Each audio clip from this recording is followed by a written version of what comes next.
Pemirsa, warganet menyoroti kejanggalan yang terjadi pada proses pemilu, termasuk banyaknya laporan suara yang hilang dalam aplikasi Sirekap.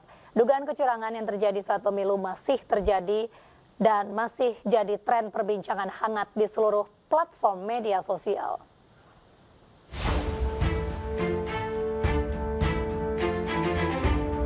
Dugaan kecurangan dalam pemilu terus mendapat sorotan.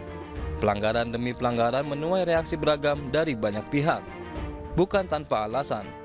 Sorotan muncul lantaran banyak pelanggaran terjadi. Indikasi pelanggaran terjadi sejak sebelum masa pencoblosan, mulai dari adanya intimidasi, intervensi, hingga aparat negara yang diduga tidak netral.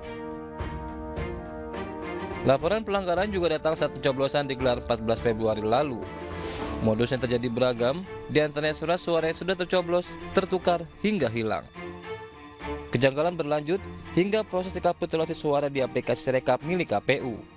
Dalam tampilan sistem informasi Sirekap, formulir C hasil suara Partai Perindo di sejumlah TPS tidak ditampilkan. Hasil sementara form C1 atau C hasil pemilu 2024 di Sirekap berubah-ubah. Diduga suara milik ratusan caleg dari Partai Perindo dalam aplikasi sistem rekapitulasi Sirekap hilang. Diduga ada pihak-pihak yang sengaja mengubah perolehan suara partai dan caleg untuk dialihkan ke partai dan caleg lainnya.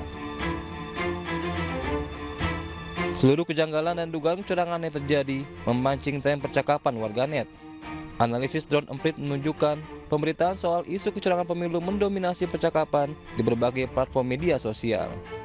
Isu kecurangan yang menjadi perbincangan terbagi menjadi dua, yaitu sebelum dan setelah pencoblosan. Kecurangan sebelum pencoblosan meliputi intervensi politik, pelanggaran etika, dan penyalahgunaan wewenang di Mahkamah Konstitusi. Sementara kecurangan pasca pencoblosan berupa manipulasi suara di aplikasi Sirekap. Warganet dan masyarakat mendesak audit digital forensik segera dilakukan untuk mengungkap sengkarut pemilu 2024. Dari Jakarta, tim liputan iNews melaporkan.